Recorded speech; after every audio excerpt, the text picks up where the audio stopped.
Hello and welcome back to Reason News with me, Alicia. Today we're shining a light on a critical global campaign, the 16 Days of Activism for No Violence Against Women and Children. Representative Nancy Mace, a Republican from South Carolina, has introduced a bill that's causing quite a stir. The legislation aims to restrict transgender individuals' access to bathrooms in federal buildings. Then we're talking about the iconic car brand Jaguar and their recent rebranding that's causing quite a stir online as well. Drake has made some serious accusations against Universal Music Group and Spotify, claiming they artificially inflated Kendrick Lamar's diss track Not Like Us. And lastly, we give you an update in the world of sport. Starting on November 25th, the International Day for the Elimination of Violence Against Women, and running until December 10th, this campaign aims to raise awareness about the pervasive issue of gender-based violence. It's a stark reminder that millions of women and children around the world face violence and abuse every single day. The statistics are alarming. 1 in 3 women experience physical or sexual violence in their lifetime. Children too are vulnerable, with girls disproportionately affected by various forms of abuse. This campaign urges us all to take action, to speak out against violence, and to support survivors. Here's a video of the launch of the national campaign to end GBV scourge. Supported 270 civil society organizations across the country that provide direct services to victims and survivors, with a total of 89.7 million rands in funding. And this is done through the Criminal Justice and Recovery Asset Funds. Approximately 96.9 thousand victims have accessed psychological support through the GBV Command Center. We have established 3 Kuselega centers and increased the number of designated health facilities to 57, ensuring victims have access to comprehensive support.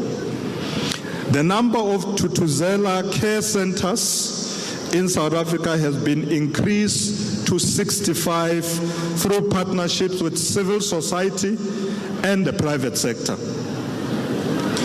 These centers offer comprehensive support to victims, including medical care, psychological or social services, and legal assistance. The mining sector is also working to improve response, care, and support services for victims and survivors, with a center sponsored in Limpopo and also here in the Northwest. Compatriots, these are the tangible steps that show our commitment. From governments and organizations to individuals, we all have a role to play in creating a world free from violence. This includes challenging harmful norms, promoting gender equality, and ensuring access to justice and support services for survivors. The 16 Days of Activism is a call to action. It's a time to raise our voices, to demand change, and to stand in solidarity with survivors. Together we can break the cycle of violence and create a safer world for all. Now moving abroad, Representative Nancy Mace, a Republican from South Carolina, has introduced a bill that's causing quite a stir. The legislation aims to restrict transgender individuals' access to bathrooms in federal buildings. But here's where it gets really interesting. Rep. Mace has openly admitted that this bill is targeting one person in particular, Representative-elect Sarah McBride. And Republican Congresswoman Nancy Mace has introduced a bill in the House that would ban transgender women from using women's restrooms at the Capitol. Earlier, she was asked whether it's a response to the first ever trans representative elected to Congress. Here's her response. Yes, and absolutely, and then some. I'm not going to stand for a man, someone with a is in the women's locker room. So, Jay, what are other Republicans saying about this bill, and is it likely to become law? Well, the speaker was just asked about this as well, and it's unclear if this would be maybe folded in to the broader House rules package or if Nancy Mace would still put this up on the floor for a vote. It specifically refers to bathrooms in the Capitol, in the United States Capitol. Here's what Speaker Johnson said when he was asked about all of this just moments ago. I'm not going to address the plans on any of that. I just told you what I'm going to say about the issue. I'm not going to engage in this. We don't look down upon anyone. We treat everybody with dignity and respect. That's a principle that I pursued my whole life. And we will take care of this, issue of first impression for Congress, as we will any other thing. We'll provide appropriate accommodation for every member of Congress. Now, when he says issue of first impression, Diane, he's referring to the fact that Congress has never had to grapple with this before because there's never been a transgender member of the House of Representatives. It's unclear if Johnson is going to go along with this plan of Nancy Mace's. It would need his support. He seemed to indicate in the press conference that he was open to at least considering the idea because, as he says, it's something that, states across the country have grappled with, but unclear if he's going to fully buy into what Nancy Mace has said she wants to do. Now, for those who might not know, Sarah McBride is set to make history as the first openly transgender person to serve in the U.S. Congress.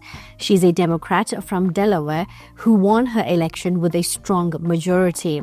When asked if her bill was specifically aimed at McBride, Rep. Mace didn't mince words. She said, and I quote, "Absolutely."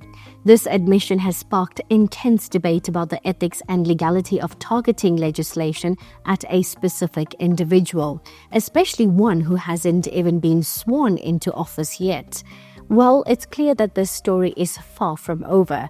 As we always keep a close eye on these developments, we will let you know and bring you the latest updates. But what do you think about this controversial bill? Let us know in the comments below. Now, Jaguar recently unveiled a new logo and visual identity, aiming for a more modern and minimalist look. They also released a video explaining the rebranding, emphasizing a focus on electric modern luxury. However, the rebranding has faced significant backlash online. Many fans feel the new logo is too generic and lacks the character and heritage of the original. The video also received criticism for its abstract visuals and lack of focus on the car themselves. Jaguar is the latest big brand to try and rebrand themselves. Now, if you are watching on our YouTube page or connected to us, you will actually be able to see some of the just very, very, very strange new advert they have put out. Now, maybe it's the first of a series of adverts, and they're very clever because we're talking about it. I don't know, but there's no car in this advert. They've rebranded their logo of Jaguar cat, obviously, but also they've got a whole load of just androgynous, strange-looking models, sort of futuristic models with rather weird, silly outfits. It's a bit 80s, I thought, frankly. And they've got slogans saying things like "Live vivid, delete ordinary, copy nothing." I don't know what this has got to do with a car, particularly an older car brand, but perhaps they're trying to make it look more modern. Is this going to appeal, or is this going to be yet another case of go woke? Jaguar CEO Adrian Mardell has defended the rebranding, calling it a bold move necessary for the company's evolution. He emphasizes that the rebranding is not just about a new logo, but a complete transformation of the brand's identity and focus on electric vehicles. This rebranding is a crucial step for Jaguar as it navigates the changing automotive landscape. The company is betting big on electric vehicles, and this rebranding is an attempt to position itself as a leader in the electric luxury market. Rebranding is always a risky move, especially for iconic brands like Jaguar. While the new direction may alienate some longtime fans, it could also attract a new generation of customers looking for electric luxury. Only time will tell if this bold move will pay off. So what do you think of Jaguar's rebranding? Is it a hit or a miss? Let us know your thoughts. So now moving on, Drake has made some serious accusations against Universal Music Group and Spotify, claiming they artificially inflated Kendrick Lamar's diss track Not Like Us. Drake and Kendrick Lamar have been involved in a long-standing rivalry, often exchanging subtle jabs in their music. Kendrick's Not Like Us was widely interpreted as a diss track aimed at Drake, and it quickly gained massive popularity on Spotify. Drake, however, isn't buying it. He claims that Universal Music Group, the parent company of Kendrick's label, and Spotify colluded to boost the track's visibility and streaming numbers.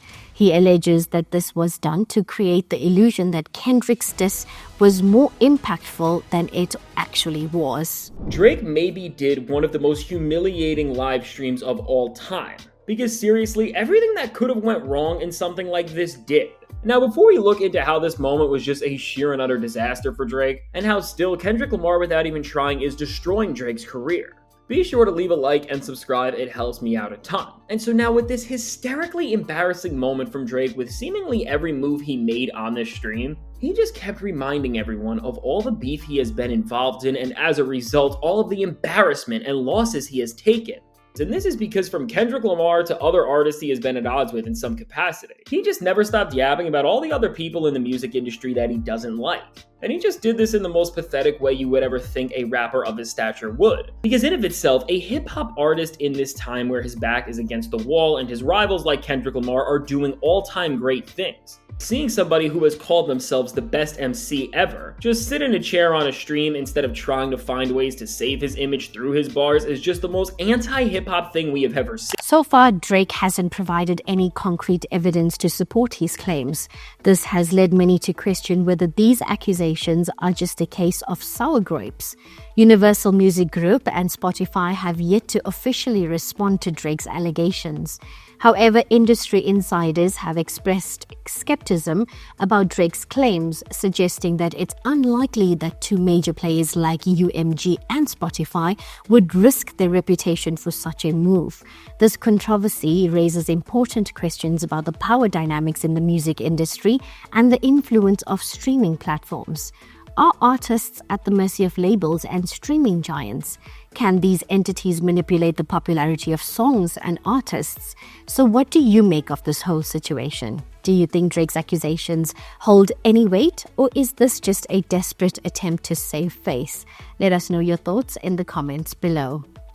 Now, in the world of sports, Mohamed Salah urged Liverpool to deliver a hammer blow to Manchester City's fading title hopes after inspiring the Premier League leaders' dramatic 3-2 win against Southampton on Sunday. But he says he is disappointed by Liverpool's failure to offer him a new contract and believes he is more out than in as he nears the end of his existing deal. Now, Scotland captain Sion Tuipulotu scored a try against the land of his birth in a 27-13 win over Australia at Murrayfield on Sunday that dashed the Wallabies' dream of a Grand Slam. Pep Guardiola said he expected a slip in Manchester City's standards sooner or later, but even he has been shocked by the English champions' implosion in a 5-game losing streak. A delighted George Russell claimed the third win of his career as Mercedes delivered an impressive 1-2 at the Las Vegas Grand Prix, while Lando Norris clapped his congratulations for Max Verstappen from the cockpit of his McLaren car after the Dutchman claimed a fourth consecutive Drivers' World title by finishing fifth at the Las Vegas Grand Prix. And 6 men linked to Juventus and France midfielder Paul Pogba faced trial from Tuesday, accused of blackmail, attempted extortion of millions of euros, and holding the player at gunpoint. Now, here at Reason News, we're committed to bringing you these stories, the ones that challenge us, inform us, and inspire us to create a better world. Thank you for joining us. Don't forget to like, subscribe, and hit the notification bell for more in-depth coverage. Until next time, stay thoughtful, stay informed, and stay tuned to Reason News.